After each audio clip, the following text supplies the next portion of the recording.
開始之前請幫手訂閱，俾個 like 同埋分享出去俾你嘅親朋好友睇下啦。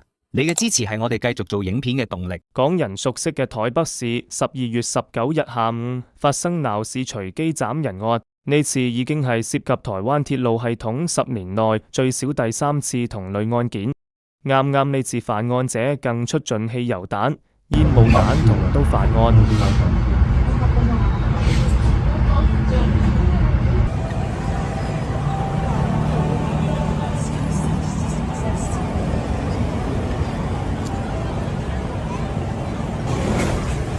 報警！報警！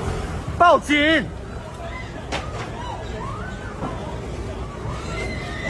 報警！快點報警！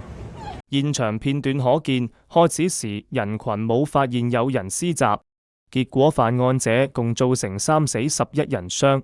佢本人稍後亦墮樓身亡。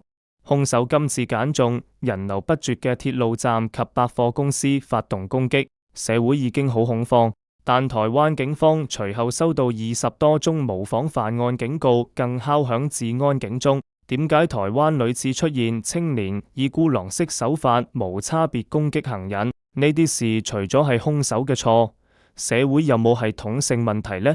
今次27歲男子因為逃避兵役被通緝，警方初步調查掌握嘅證據都令人不安。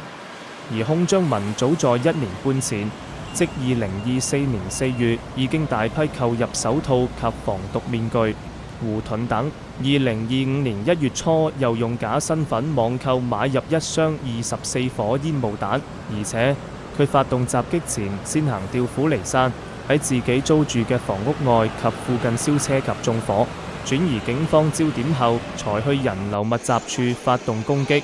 兇手從買物資到選擇作案地點，策劃行動都計劃精密，犯案時嘅裝扮更似一般過境參加者咁。台灣媒體引述警方調查指，他是按照計劃來做的，也就是隨機要去殺人的。12月16號起就在大同中山區活動，騎機車這麼活動。那也曾經在18號到這個誠品去要去問要到頂樓拍攝這個耶誕燈的這個造句，所以我們顯得就是說他是依照他的計劃來做這樣的一個犯罪行為。專案小組已在范閒租屋處取得包括4把刀械、5桶汽油桶等危險物品，並確認汽油桶及放置汽油彈推車等都是網購，刀械來源仍在追查。張文案發生2日後，台灣警方及網上發現約20宗疑似模仿襲擊行為，其中1宗預告喺12月22日下午要炸台北捷運系統，即地鐵運輸系統。事後證實係恐嚇，但台灣警方同市民都要全力戒備及防範。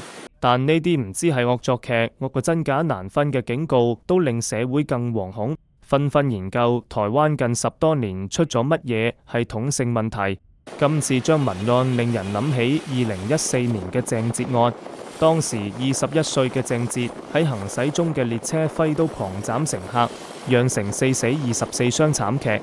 2024年5月，只有20歲嘅青年洪正喺鄭捷案10年來臨之際模仿犯案，幸好車上乘客奮力抵抗，制服咗佢，只有2人受傷。呢幾宗案件無一例外都係年輕男子報復社會，而且都用殘忍、影響及衝擊力最大嘅手法令社會不安。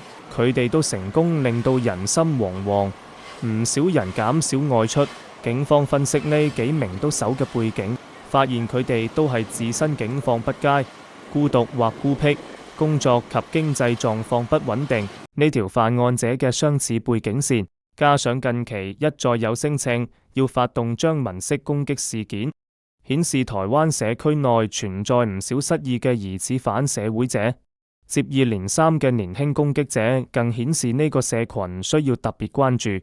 有犯罪心理學者指，發動攻擊嘅人根本冇諗過後果，好似張文咁用咗1年多時間嚟部署行動，寫定攻擊大綱，更唔係一時衝動同一腔怒火咁簡單。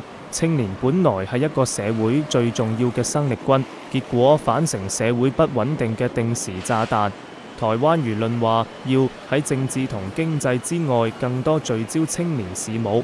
支援青年，讓青年睇到希望，真係刻不容緩。襲擊案後，唔少台灣市民喺事發地點獻花悼念死者，亦追憶協助制服兇手最後遇害嘅勇敢市民，希望災難令社會倒流。